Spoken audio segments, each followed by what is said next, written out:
The views presented in this program are not meant to express the specific views of the Lafayette Bible Fellowship. You are listening to the Vigilance Radio Network.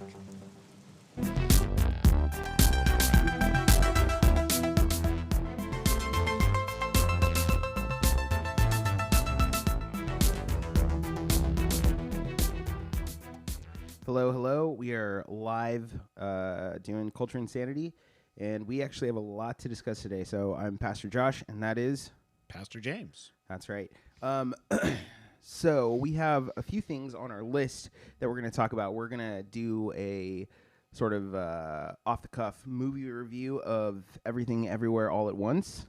We're going to talk about, the sexualization of minors, I guess. Talking about Millie Bobby Brown. We're going to talk about, and I guess kind of Will Wheaton, sort of. Yeah. We're going to talk about Florida and, Disney versus DeSantis. And we're gonna talk about how Chris Pratt never gets a break. So, before we get started, let's do some trivia. We're right off the bat. That's right. All right. What TV star in the video for Bruce Springsteen's TV star is in the video for Bruce Springsteen's Dancing in the Dark? What? I don't know, Bob Saget. Bob Saget. No. Courtney Cox. Okay. All right. Let's get going. Let's go ahead and tackle kind of the big one, dealing with DeSantis and Disney. So let me pull that up for us and get that on the view screen here. No. I've got everything. There we go. Whoa. Here we go. I think. Good evening and welcome to Tucker Carlson. Tonight we told you earlier in the week about how the left is very mad, in fact, trying to shut down a site called Libs of TikTok. Why are they so mad at Libs of TikTok? Well, here's one of the reasons. Over the past half year or so, video after video has appeared on social media showing school teachers bragging enthusiastically about how they push their personal sexual politics, often weird and gruesome sexual politics, on the small children they're supposed to be teaching. Now, the students in question are not teenagers. They're kindergartners, first graders, kids who have no perspective on life and no power to fight back. So many parents saw these videos, in some cases on Libs of TikTok, and they were shocked. They had no idea that anything like this was happening in the classroom. Having some purple-haired loser in a nose ring, only one state really did anything about this. That would be the state of Florida under Ron DeSantis. Several weeks ago, the Florida legislature passed a law banning teachers from bragging about their own sex lives to small children. Okay, so that's the setup talking about what Disney has deemed the Don't Say Gay bill. We kind of talked about that, I think, the last time, right? I think we touched on it. Yeah. Yeah. So then basically DeSantis put this thing in, he put it out there that Florida is not going to stand for that, and that, parents should have control over education. And then Disney pushed back and said, we're going to get this. And it passed, for the record. The bill passed, and it passed with bipartisan, 67% of the voters were for it. It's like a landslide in terms of what you're trying to pass. But Disney, with their agenda, decided that they wanted to push against that and said that they were going to make it their mission to get that bill out. And so now we're in the situation we're in. Let's see. But across the country in the state of California, Bob Iger was watching, and Bob Iger didn't like it. Bob Iger is the 71-year-old former head of Disney. He's a bundler for Hillary Clinton. He's got some free time and strong political views, so he promptly tweeted that the Florida law was immoral somehow. In an interview later with CNN with Chris Wallace, Iger explained that preventing teachers from promoting gender reassignment surgery to kindergartners was, quote, harmful to children. Okay. And then, because he is weak and not especially bright, Bob Chapek caved to their demands. Okay, so Bob Iger is the former one. Bob Chapek is the new CEO. And he didn't want to say anything, but he decided to because the Disney pride decided to push back. he agreed to hold a town hall with aggrieved Disney employees who wanted him somehow to take control of the Florida legislature. Caused. And I know that our silence wasn't just about the bill in Florida, but about every time an individual or institution that should have stood up for this community did not. I want to thank the LGBTQIA+ Advisory Council. Hey, Bob, what does LGBTQIA stand for? You have no freaking clue. Disney had decided to override the expressed will of Florida's voters and overturn that law. Quote, "Our goal as a company," said Bob Chapek, "is for this law to be repealed by the legislature or struck down in the courts, and we remain committed to supporting the national and state organizations working to achieve that." Whoa! What? You thought it was an entertainment company, but no. From its headquarters in Los Angeles, the Disney Corporation had now decided it runs the state of Florida. So for people who want to defend democracy, which is a system in which voters get to govern themselves, this was quite a departure.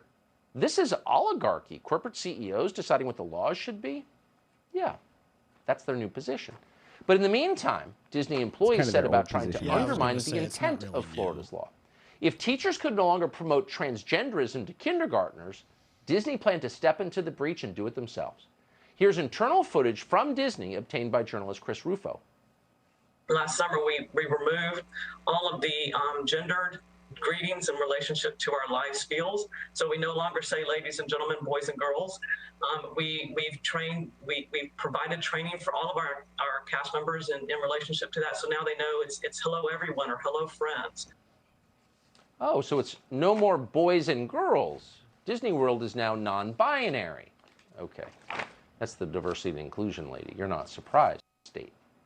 Well, in Florida, a remarkable set of special perks that company had enjoyed for more than 50 years. You are not treated like Disney is treated in Florida. You have never been treated that way. So what he's talking about right now So is after that the special session, Disney- no more will Disney World operate as its own independent country within the state of Florida. Yes.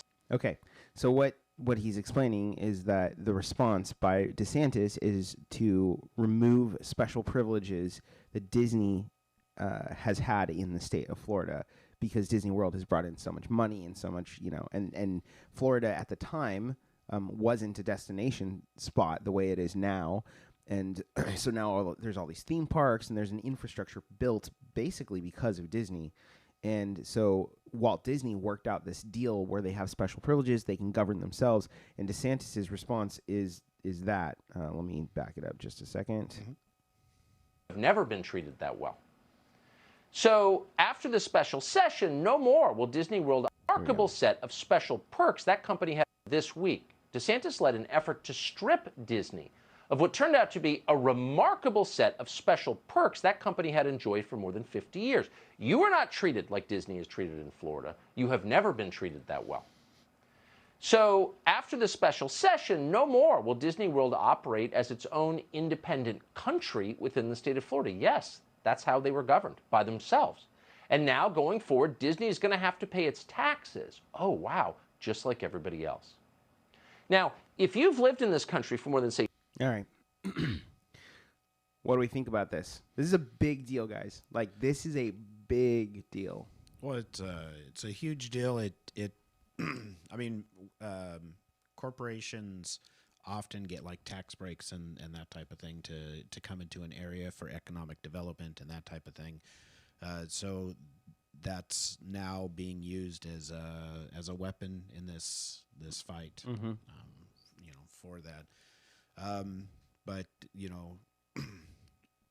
we no longer see companies just bribing politicians to try to get what they want passed. Right. Now it's open and in the news media. It's the new courtroom, right? Mm-hmm. So it's kind of interesting to see how a small group or population looks to sway public opinion in that regard. So I go back to thinking about like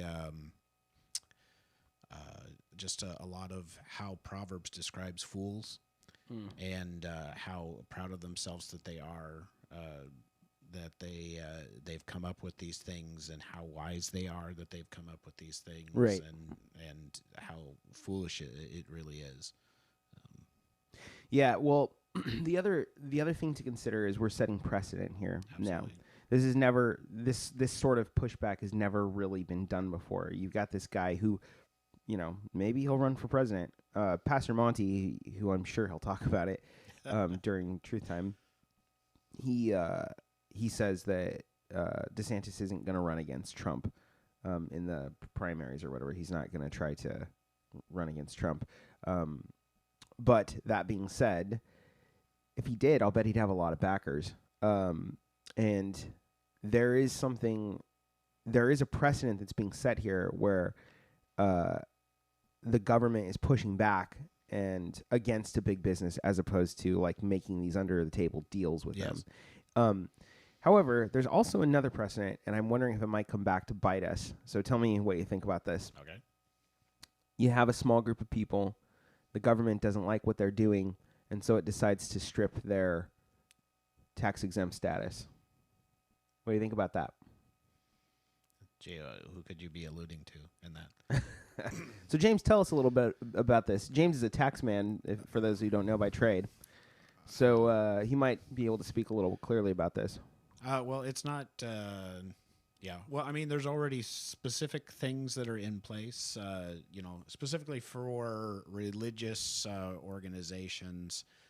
They and some not-for-profit charities as well enjoy a similar type of status within the 500 series of the code. Just Yes. But As one does. as one does, the Yes. 500 series. So they they don't have to pay like property taxes. They don't have to pay federal taxes on the funds that are donated. But there are things that can change that status already. For example, if we as a church body were to specifically promote one candidate over another from the pulpit and from all of our things. So like on this podcast, we're like, oh, you need to vote for this person, and this is why you should vote for them, and that type of thing.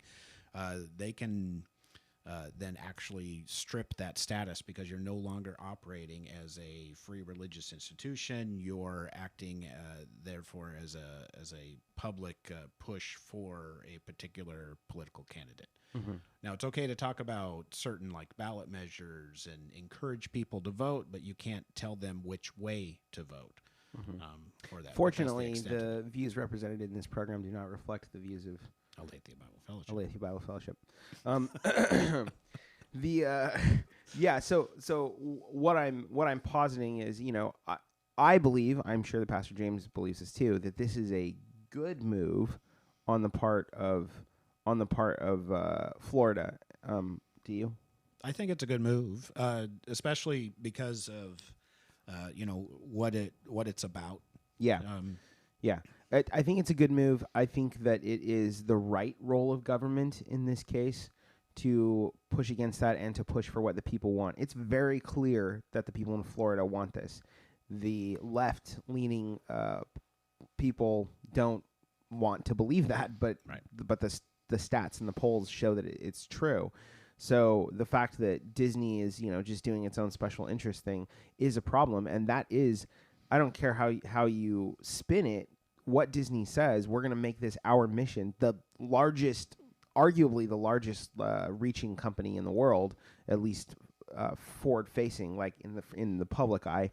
When they say we're going to make it our mission and goal to like change the way that government works in this way because we disagree with it, that can be their mission, but that shouldn't be their mission, and that is like as a company. And that is dangerous to democracy. And I agree with what that guy, Tucker Carlson, right? I agree with that. That I don't watch him, so I'm not a big fan of. Is that a Fox News thing? I think so, yeah. Sorry, Pastor Monty, I'm letting you down. I agree with what he's saying. That's an oligarchy, and that's inappropriate, and it is a threat to democracy. However, the groundwork is being laid for precedent to be set, and I think that we're going to start seeing this precedent happening with corporations and all of their wokeness and other agendas that they have, where they're going to have to restructure the way that they think about their relationship with the government, because I think DeSantis is changing the game. I think he's opened up something. Yeah, but I understand exactly where you're going with the caution there as to what that opens up. Yeah. I mean, we had a similar type of discussion in regards to marriage, and when the government got involved in marriages and gave special favor to marriages and started issuing licenses for marriages. It gave you tax benefits, all of these different types of things, because it saw that builds a strong foundation, and a country that's built on those foundations is definitely going to prosper. But once the government got involved in that, then that leads to, we need now to redefine marriage, because this group of people has decided that they want to get married according to the it's a big stick, right? The government wields a big stick, and it tries not to wield a big stick, not in favor of the people. But you get the wrong government in place with the right precedent in place, and all of a sudden you have churches on a fast track to losing their 501c3 status and to losing their benefits. And imagine a small church body, with a large building that it doesn't pay taxes on, and then all of a sudden it has to pay taxes. That's a problem, and that's a lot of. That's a lot of congregations are small. 20 to 25 people meeting. They just happen to have a building that's falling apart because it was built in 1901. That's right. 1965, and joined together. Yeah. But they're not going to be able to actually own any property. They're not going to be able to actually have a secure place in that regard, just because they cannot afford things like property taxes, because it's 100% based off of people being willing to give and having the resources to give in that regard. Well, and there's an assumption that an institution like a church provides enough of a public service that it offsets the cost of having the church. Essentially, it in itself is a benefit to the community, that the community is willing to essentially eat the cost of it being there. Yeah. But this sort of thing, even though this works for us now in terms of having conservative values and so on and so forth, and DeSantis, pushing back on this woke agenda that's happening with Disney, it could set a precedent. And I think it will set a precedent. So it might push that back by another 20 years or something. But we should just be aware. We should be aware of what's going on. Be aware, and then also, you have to remember these things that have been with. It's been with me all my life, right? Disney is the kid friendly. Yeah, it's the standard. Media representation of everything, and it's you put Disney movies on and. And just let your kids watch them because they're all wholesome. I mean, I can't tell you the number of times my children watched Mary Poppins. I have the whole thing memorized still. Right. But it's you got to watch out for what it is that they want to put their power behind. You have to keep your mind going when you do partake of these things, and when you do enjoy the entertainment that they provide in that regard. Well, pay attention to what was being said in that video. They got rid of with Chris Rufo.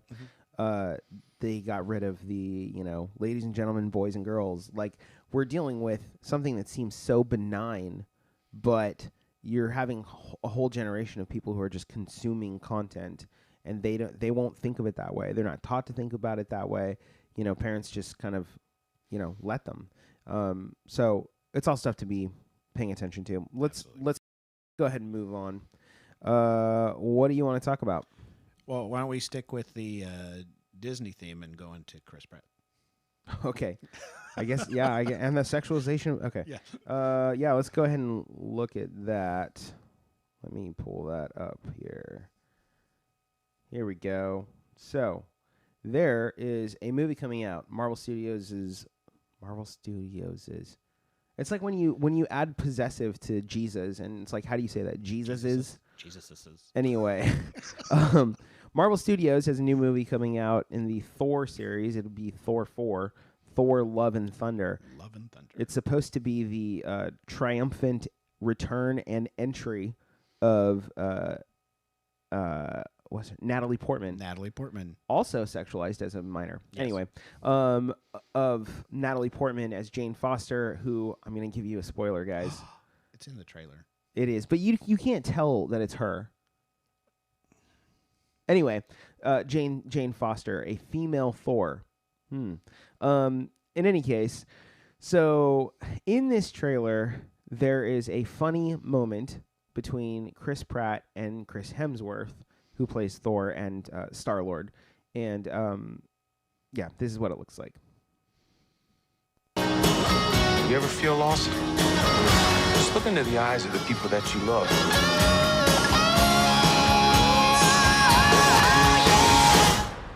Not me. What? Just listening. That's it. That's the moment in question. That's the moment in question that has caused quite a backlash about Poor Chris Pratt, a brother in Christ. You know, I can't speak to his maturity, but he's certainly facing a lot of backlash. Now, the backlash here, the claim here is that the way in which Chris Pratt acts this scene is homophobic, because, you know, he's staring at the Guardians when he says, you know, pay attention, like, put your eyes on the people that you love, right? And then Chris Hemsworth, Thor, kind of, you know, tries to get in there, and he continues to, like, try to look at the people that he loves, which is the Guardians, right?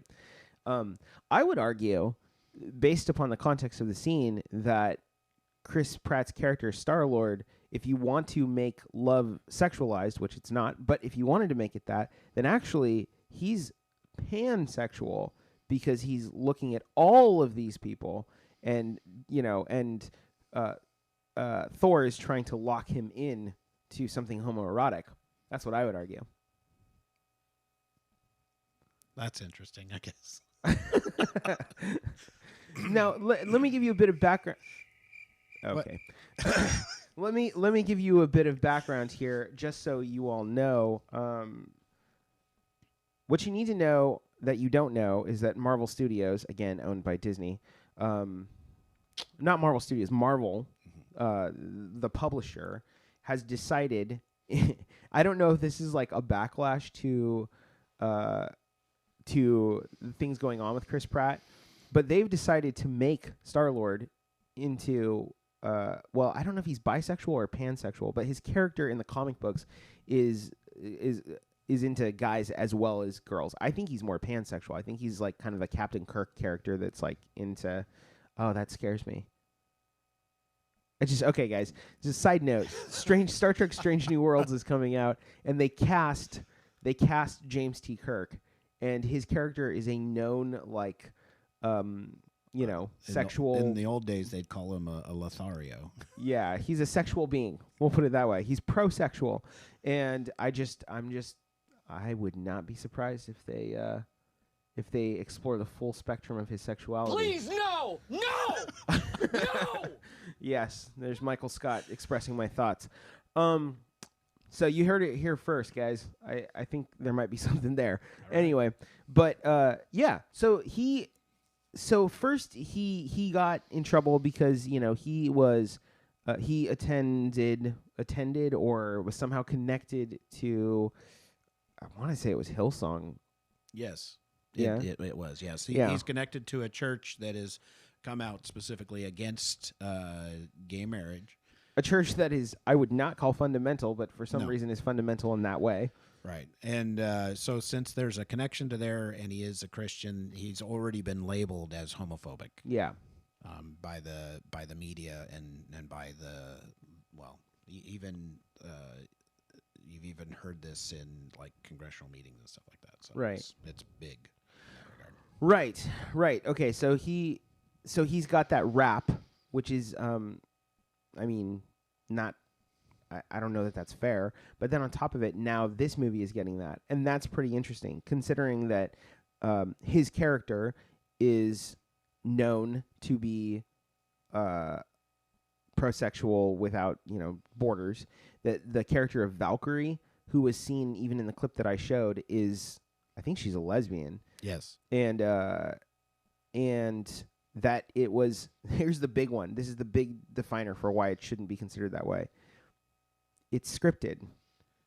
Absolutely. This made it past Disney's. It made it into Disney's marketing material, and they went and they took the clip and everything and decided to put it in there because they thought it was cute. And look at what they're willing to do, with this one law in Florida. Look at how they're willing to not be okay with that, but they're okay with this. This is not homophobia. No, I mean, when it comes down to it, this is just it's 100% just a comedy sketch. Yeah. I mean, that's 100% comedy that's been used for decades, and I can't really think of maybe like a couple of people that have been called out for supposedly being homophobic because they've made similar jokes to that type of thing. But it's comedy, and it doesn't stop in that regard. And this wasn't even a line. It's really, it really just seems to be, well, it's Chris Pratt, so yeah. There you go. Well, it's a classic bait and switch. I mean, we can make it into a sexual thing, but again, what he was talking about was not sexual, so that's the first thing. But secondly, it's classic bait and switch, and it's a misunderstanding. That's why it's funny. But on top of it, the implied I think that the implication is not expressly homophobia. No. So. Yeah, pretty interesting. That's what's going on. Poor Chris Pratt. You can pray for him because he claims to be a believer, and he's getting a lot for it. I do want to say that the new Jurassic Park, the new Jurassic World, have you seen the trailers for it? I have not seen the trailers for it. Okay, so Jurassic World Dominion looks great, and it's all the old actors and all the new actors. Oh yeah, so it's like all of it together, and it looks good. So that looks good, and then he's like the voice of Mario, and he does not seem to be losing business, and he's certainly not making money for the people that that he works for, but he keeps getting it. Yeah. Anyway, let's play trivia. Here we go. I dread trivia.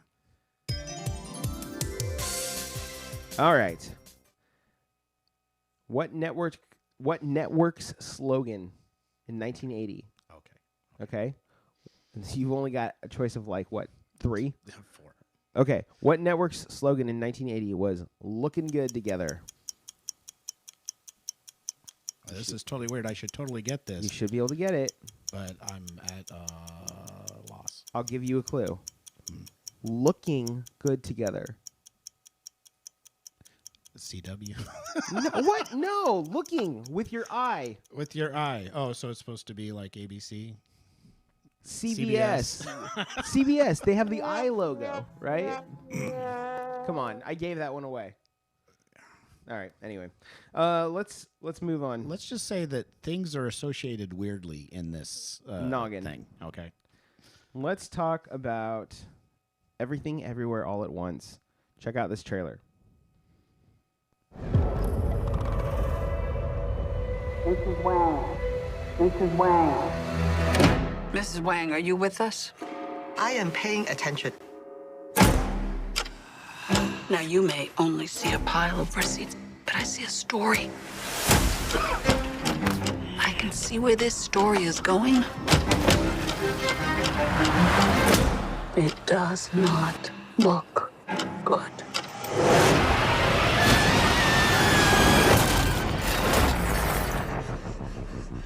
I actually really enjoyed the directing style of this a lot. What's happening?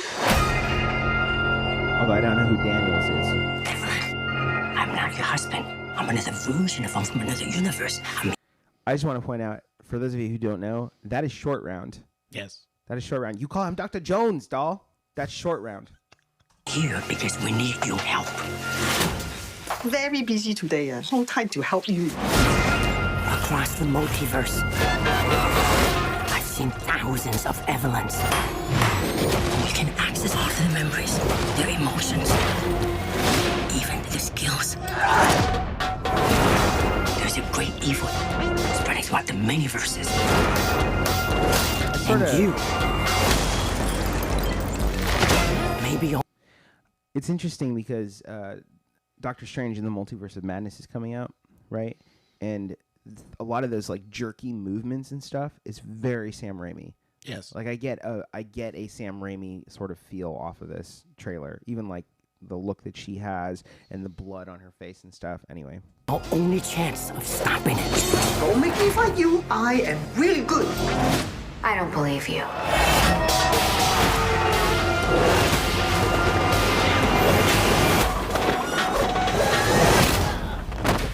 Wow, that was really good.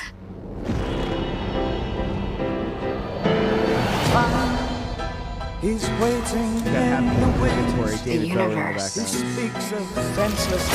is so much bigger than you realize.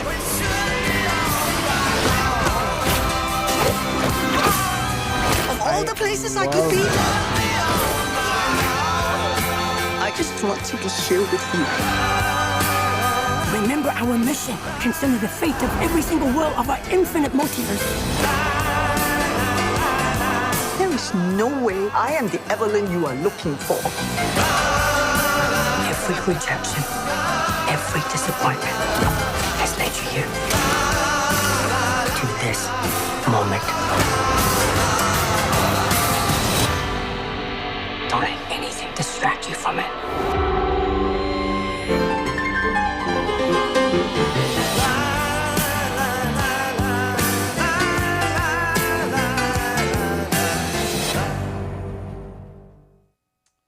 all right, Everything, Everywhere, All at Once. So James just got done watching this. I watched it. I think it's opening weekend.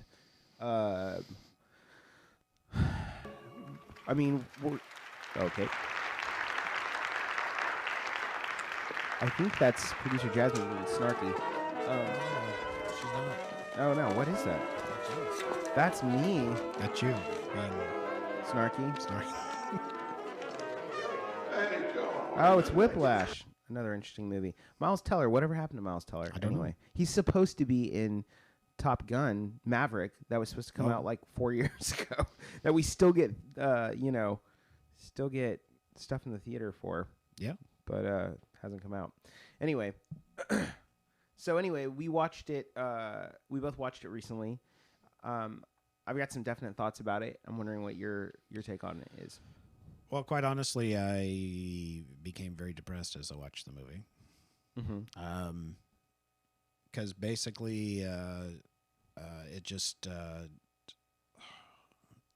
it presented not just one world, but many different universes of worlds with all one thing in common. Nothing. Right. Well, nothing of value. Right. That it didn't make a difference what decisions you made, and I found that very depressing. Let's if our producers can throw in there a link in to the worldview class that James and I just taught on the topic of God is everything. You guys can check it out if you get a chance. But yeah, tell us more about that. Well, it presented that basically there's no hope for anyone. Everything that is done is meaningless. There's multiple variations, and every decision you make just creates nothingness. It doesn't really matter what you do. And somehow it made even their... Okay. It made even their resolution seem empty and meaningless as well. And I was really saddened when I left that. And then to hear the audience's reaction as we went through the film, yeah, it helped to enhance that depression because there's the realization that we have people that completely buy into this type of theology and find it funny and find it inviting, and they find it real for them. And I just can't imagine continuing to live my life without that hope. Yeah, well, human beings in particular, they laugh when they're uncomfortable, and and they're interested in things that are out of the realm of normal. And this movie, what it really does is it shows the absurdity of the idea that everything is meaningless, right? That everything is random. Yeah. To give you some idea of it, I mean, I'll try not to give too many spoilers, but... Yeah, I was kind of towing the line. Yeah, to try not to give too many spoilers, but you have a lady whose life is... it's boring for her. That's the long and short of it. She's married to somebody that she met really young, and she kind of went against her parents' wishes to do that, and now she kind of regrets it, and they don't live the greatest life. They run a laundromat, and so she's like thinking about that as the movie starts, and then it turns out that she, in a different universe or a different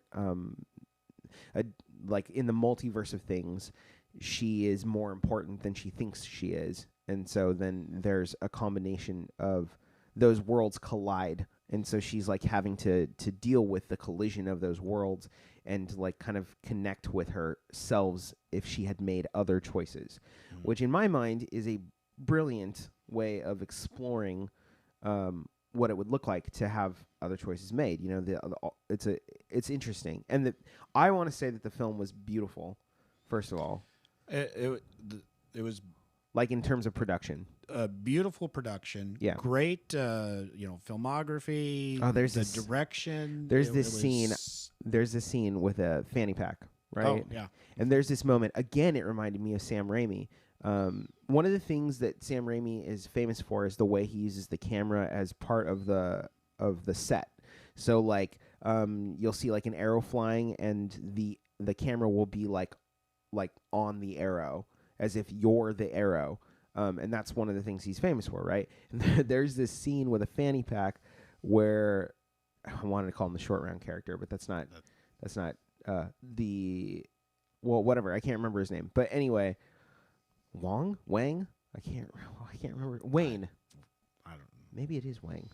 Anyway, his character does a scene with a fanny pack where he's like fighting with it. And for the record, I will never look at fanny packs I'll never look at fanny packs the same way. But the camera rolls with the fanny pack as it's like rolling around, like doing things, and it's just it helps to bring you into the absurdity of the situation. But it's masterfully crafted. Oh, it's crafted. This movie is destined to be one of those cult classics. Yeah. It's a beautiful movie in terms of its aesthetics. It's filmed well. It has several moments that people will just find hilarious. It's got enough camp to it, you know, that... it takes itself seriously without... It, like, makes fun of itself without talking down about itself. Yeah, it's very Whedon-esque in that way. But in any case, so she, the main character, she then gets to explore all sorts of facets of if she made decisions differently, right? But then it starts breaking off into, well, what if she didn't make decisions differently, but what if she was actually ontologically different? Everything from having fingers that are made of hot dogs to, just absurd things, to being a rock. And so it's, from a philosophical standpoint, it's very rich in terms of the material that's there, but a lot of people aren't going to watch it and really understand what's going on. And that's what I've heard from people in the theater with me, from people I know that have seen it. They're just like, I don't get it. Yeah. Well, I mean, you have to really be quick of mind, even just to follow all of the different places that it takes you.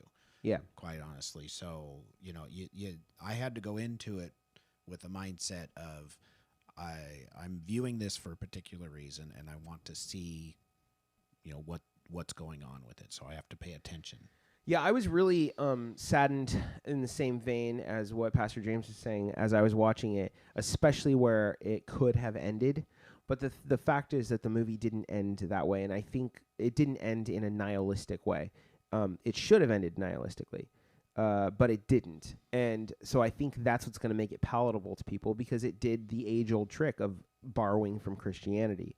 And so now I am going to spoil it in this sense. I'm going to say that the way that the movie ends is that there's a resolution. We call it in film, they call it a deus ex machina, right? This thing, this God in the machine that comes out of nowhere and resolves everything. Something that doesn't make sense to the film, something that doesn't, or to the story, that shouldn't necessarily be there, and so on and so forth. So in this, like in so many cases, the deus ex machina is love, right? Right. And so love gets introduced to the story pretty late into the story, and then provides meaning that then resolves everything. And that just doesn't make sense. Well, not only does it not make sense for this movie that, leaves me feeling depressed because of the state of nothing really matters. Right. But I mean, that would have been present. That love would have been present in one of those multiverses already. Right, because if the multiverse theory is applied, right, then so there must be a universe with meaning. There would be a universe where that love was expressed in the way that it needed to be expressed, right, and then you wouldn't have the movie at all. Right. No, it's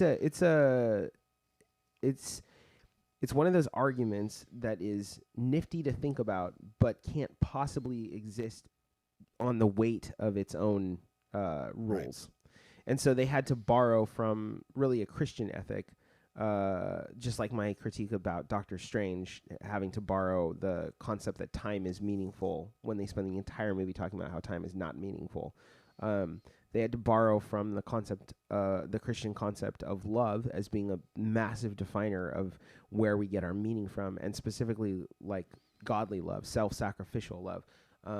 They have to introduce that late on to give the movie meaning. Otherwise, audiences would have walked out depressed. And honestly, if the movie had ended where I thought it was going to end and kind of hoped that it did in terms of what it would do, which was essentially two rocks that were sitting there, that's no, that would have been a that would have been a ending. That would have been that would have been like, some meaning to this, right, right. The movie sort of climaxes at an understanding of the absurdity and meaninglessness of the world when you have, in the multiverse of realities, the character who can hop between herself in multiverses, and the villain and the hero choosing that the real reality is just to be rocks. And that's just it, right? But then, again, there's a certain point where there's a jump start of relationship there, where the one rock chooses to pursue the other rock, and that makes zero sense according to the narrative, but human beings would not resonate with it otherwise. So there you go. When you watch it, and if you're a cinephile in any fashion, I would recommend watching it, because I think there's things to learn from like whoever Daniels is. Understands their craft pretty well, I would say, based on this. I think there's a lot to learn. But understand what you're watching. You're watching something that cannot hold its own weight. I think a lot of people will walk through it thinking that it's super deep, super meaningful. Oh yeah. And it's not. It's not. No. It's a hat trick. It's a shell game. The shell game. Where while they're just I'm about to spoil shell games, okay. aren't I? Yeah. So while you're mixing up the shells with the pea, yes. right? The reason that you can't find it, no matter how good you follow it, is because in that mix-up, they kind of just slide the pea out off the edge of the table, and it's no longer on any shell. Yeah, it's not there anymore. Well, in this case, it'd be a reverse shell game, right? There is no pea until they suddenly sneak one in. Well, there's a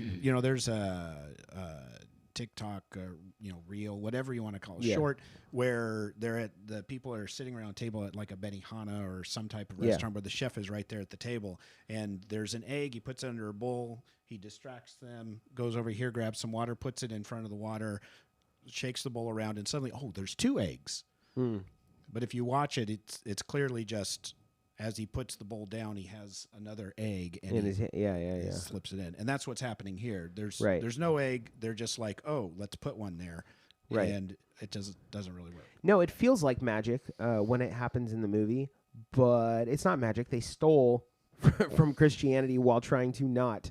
While trying to say that life is meaningless. So you walk away because most people are not going to be deep enough to understand what's going on. You're going to walk away feeling good because you ended on a good note. But there is nothing in the movie to get you there. Now, there are really sharp visuals and really interesting concepts. And this movie is absurd. Crazy. It's crazy. Absurd. Like everything from... like bizarre references like Ratatouille. Yeah. Like Disney's Ratatouille, except for it being a rat, it's a raccoon. And because she has a hard time pronouncing. Wow. There's the irony. There's a multiverse in where I said that correctly.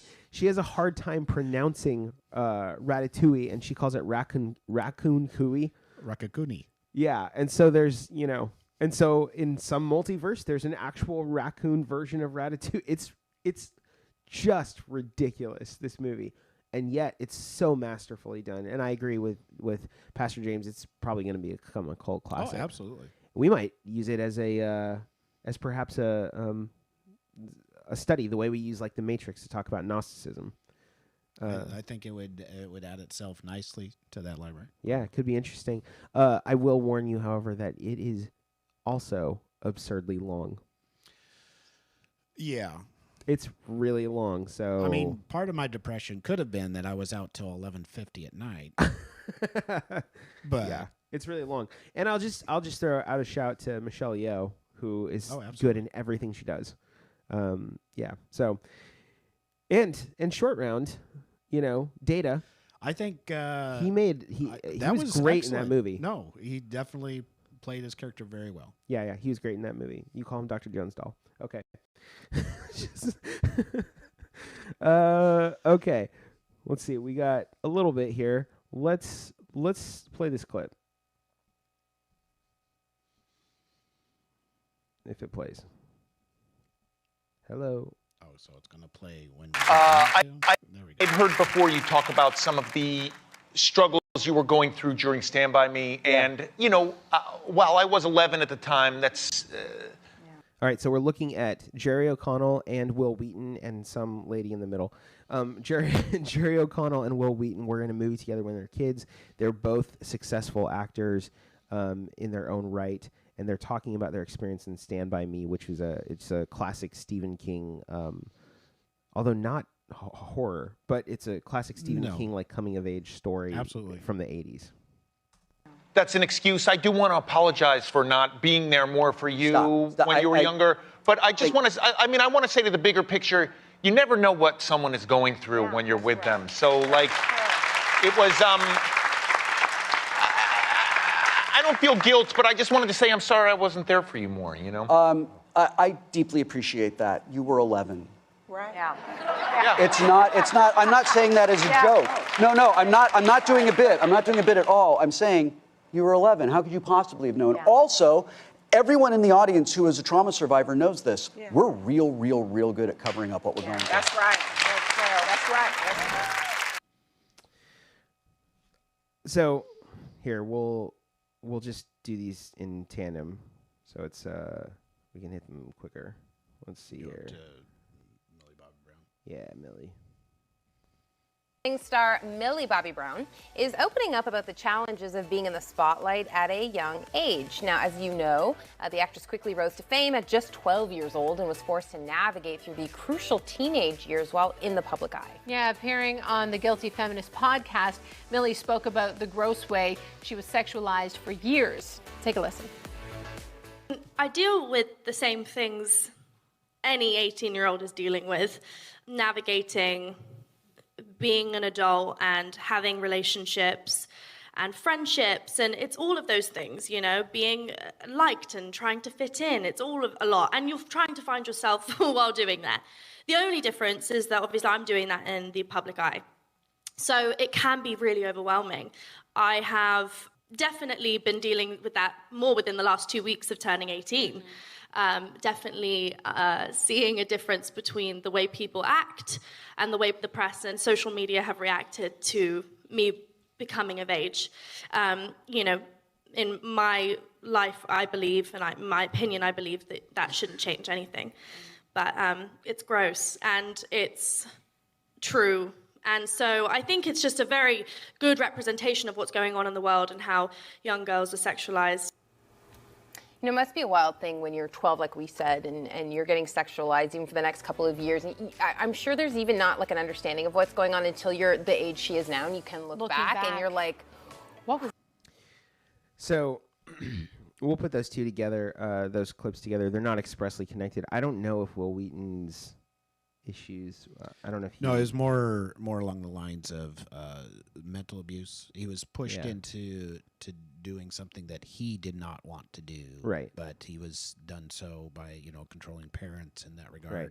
And forced into this and, you know, told specifically how it is that he was going to carry this off and that type of thing. So it was more like an overbearing, you know, situation. Yeah, like Shia LaBeouf, is that right? Did you ever see, is it Honey Boy? I did not. Okay. There's a movie about it. Is it Honey Boy? I think that's the right one. Anyway, so we have these two clips. First of all, I just want to say that TV's Wesley Crusher, Will Wheaton, I really appreciate the way that he handled that. Well, I think that's not normal. No, it's not. Say. It's not normal.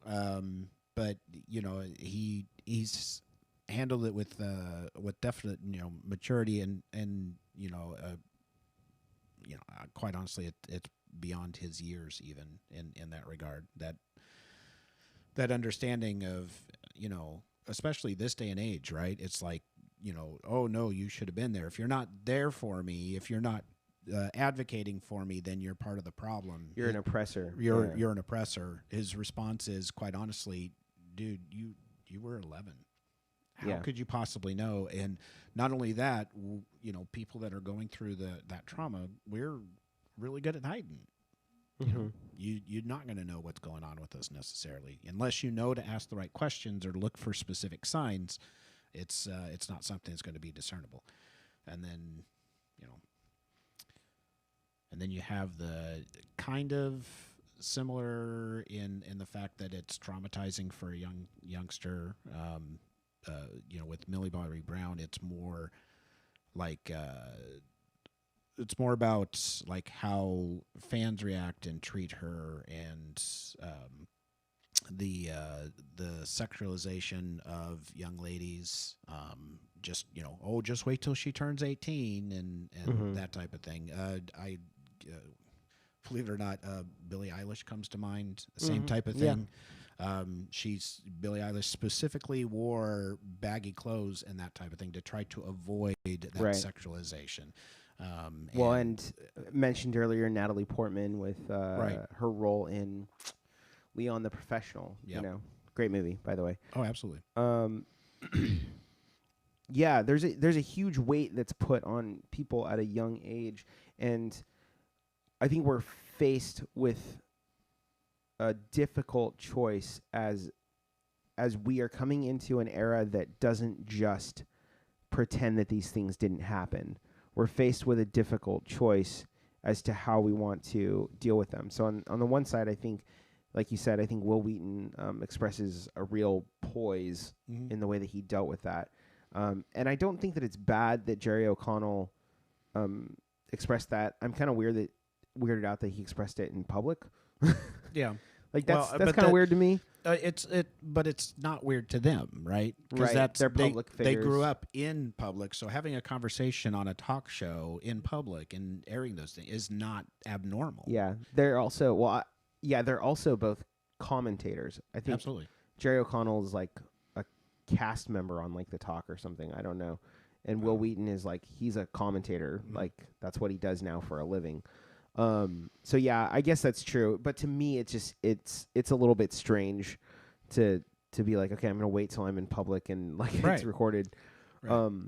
But the way that he went about that is, I think, what we want to see. Will, the way that Will went about that, in not excusing it, but understanding the situation, that possibly is also a form of abuse. To put onto young people the impossible weight of everything from mandated reporting to just, when I say mandated reporting, I mean like reporting to the police when something's happening. You know, that's an impossible weight to put on a young person, to know what they should or shouldn't do, and to be able to navigate really adult decisions with large outcomes that affect the life of like whole families, right? And so you can hear it in Jerry O'Connell. You can hear in his thought process, you know, this sense of guilt that's there. And I think that that's something that's been being built into the culture also. If you don't say something, you are part of the aggression. And I think that there is a point where a person has full faculty of themselves that they need to say something and they are part of the problem. But a child, I don't know. It's hard. Well, no, it's definitely a product of the culture, Josh. I mean, we're taught now that is specifically, you know, how we come out against something is we can't just, you know, not be a part of it to begin with. Mm-hmm. We have to specifically advocate against. And if we're not advocating full force against, then we're accepting it and we're creating it in some way. Right. So it takes personal responsibility to a whole nother level. It's just really not sustainable. I mean, quite honestly, if we're going to take that all the way out, there's so many different things that we wouldn't partake of. We wouldn't be able to live our lives if we took that type of outlook and pressure into every aspect of our lives.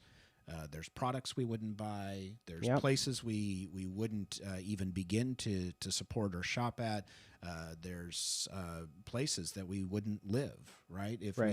It creates a fractured society with, you know, we'd all move out into different communes with people who had those same type of convictions. And because they're broken down into so many small pieces, you're going to end up alone.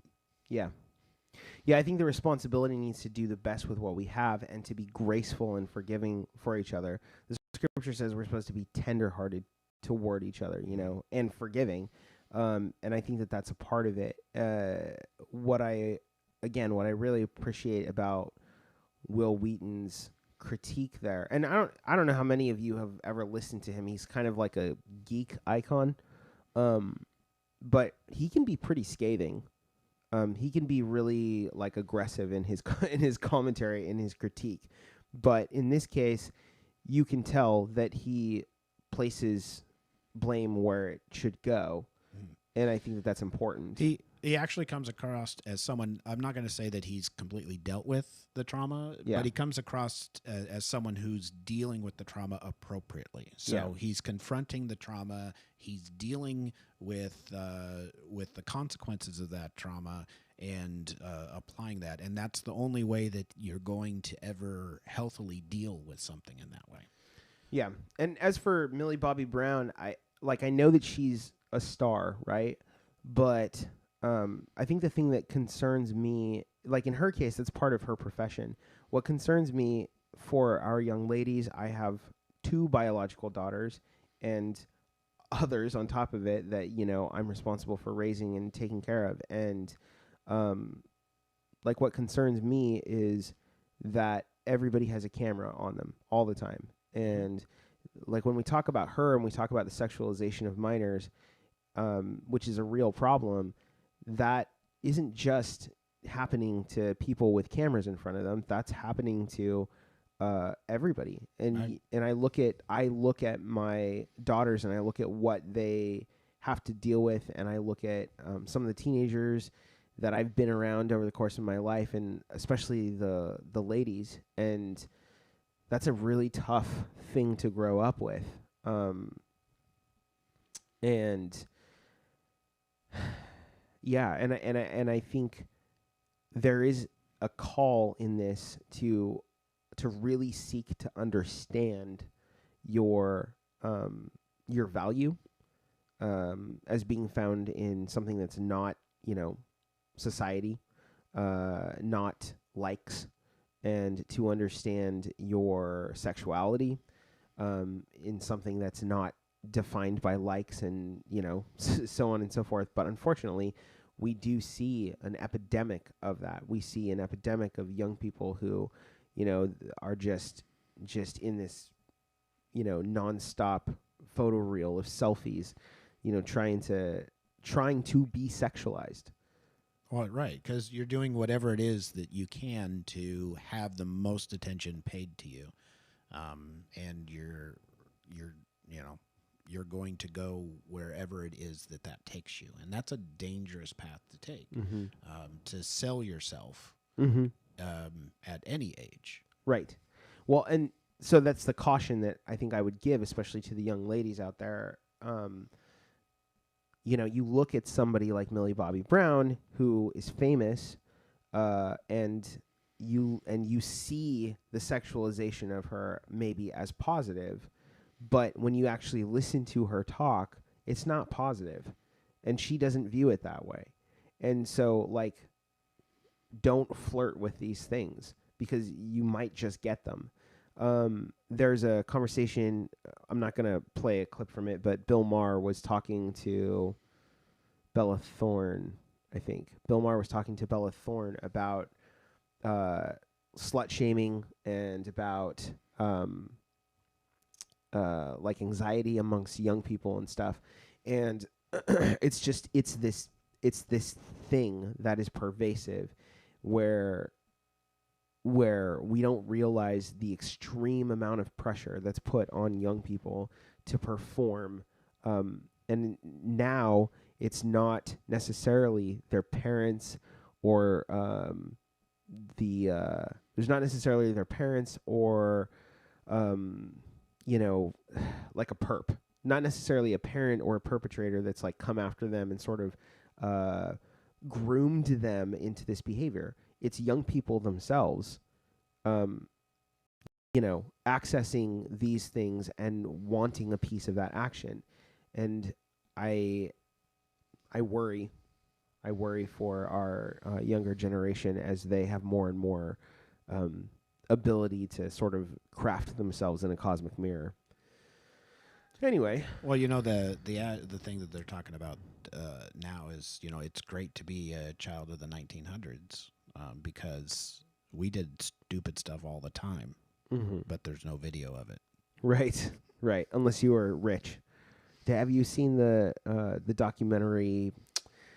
Salil Moonfry? Moonfry, yeah, Salil Moonfry. I have actually seen that documentary. Yeah, and it's all of those. It's all the rich and famous kids, and they were recording everything. Yeah, it's pretty interesting documentary. But yeah. So anyway, that's our show for today. To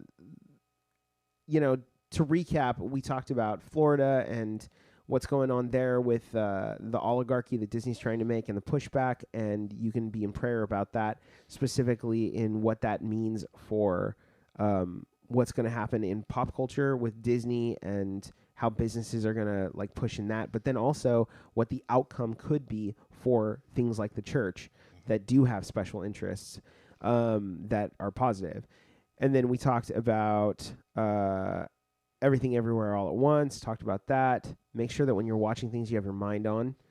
Chris Pratt. We talked about Chris Pratt. Please, guys, please pray for Chris Pratt. I feel really bad for him. It doesn't have anything to do.